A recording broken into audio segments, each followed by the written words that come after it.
and welcome. As you can see, we're in a different location today. If you're like me and you have a self-healing mat and you use it, it kind of gets warped. So today we're going to try and flatten out my cutting mat. Hello and welcome. I'm Jackie with Jackie Russell Creates, where I hope to inspire you to make traditional quilts and some art quilts, whether they're big or they're small. And so today, let's fix this warped cutting mat. It will need to rest under some weights for 24 hours. So I will come back tomorrow and let you know how it turns out. But for now, we're going to start it. So what you're going to need is a flat surface. So this is my work table when I'm in the shop, and it's a nice flat surface, so we're going to use that. I'm just going to put an old towel. Here, Kimmy, scooch over, Sugar May. There you go, good girl. And you want to, if you don't have steam on your iron, you're going to want to make sure that your towel is wet. But I have steam, so we're just going to turn it on to the highest thing, and you're going to iron using some weight, pressure. And you're going to do this for about 10 minutes, 10 to 15 minutes, making sure to heat up a little bigger section than what is warped. So mine is warped about a third of it in this one corner. So I'm actually taking about half of my cutting board and then the full width of it. And we're just gonna iron with the steam to get my cutting mat nice and warm and flexible and pliable. Your cutting mat should be warm, hot to the touch, if you got enough heat in it. One of the first steps that you should do is actually check to see if your heating or cutting mat is actually worth saving. It may not be worth saving, you know, if it's got a lot of gouges or it's extremely dirty. So, you know, that's a decision you need to make first to see if it's one that you want to try to save. So I know mine, I went to save. So the first thing I did was actually clean it.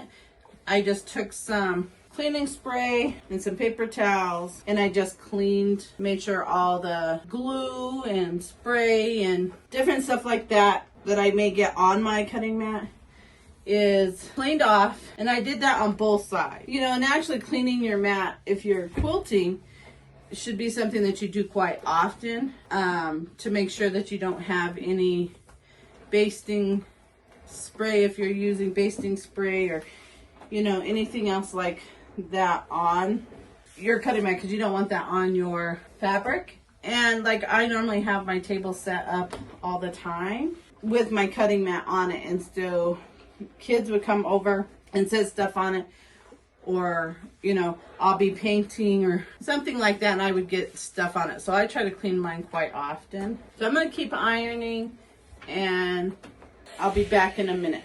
Okay, so I have ironed this about 10 to 15 minutes. And our next step that we need to do is we got to make sure it stays flat. So I'm going to remove the towel because we don't want that extra moisture in there. And I'm going to put a flat board on top of my cutting mat. And by doing that, the wood is actually going to absorb some of that moisture in there. But it's going to make sure that it's flat between those two surfaces and it stays flat. Then we're going to add some weight. And I will actually get some more weights that I can put on it to actually hold the weight all the way just through the whole wood. And we'll let it sit here for 24 hours, at least overnight. And we'll see how well it turned out. Well, here we are. We have let this sit over the weekend. And now I'm ready to take the weights off to see how flat it actually got. So as you remember, it was really wavy and bumpy. And now it's pretty well flat. There is a little bit just on this corner. So if you remember, that was like way bumpy. So I think if I do it again and let it sit for a little bit longer, that will come out. But I am able to lay fabric on this and be able to cut a straight line now versus the way it was. Not too shabby. I am very pleased with that, and I think it will work in the future when it gets warped again. But my tip is to make sure I keep my iron away from my cutting mat, or have a protective surface on top of your cutting mat when you're getting ready to iron, not just the wool pressing mat, because the steam goes through the wool pressing mat and then it hits on our cutting mat, and that's what caused mine to warp. So if you found this video helpful, please give it a thumbs up and comment below and let me know if you have tried this and what your outcome has been, or if you know another way to flatten a cutting mat. Comment below and let us know. You know, there's probably tons of people that have warped cutting mats. If you're new here and you feel like sticking around, please hit the subscribe button and that notification bell so you know the next time that I upload a video. I upload most Tuesdays, Thursdays, and Saturdays. If there's something that you want to learn, comment below. Let me know what it is, and I will do some research and see what I can do. Until then, happy quilting, my friends.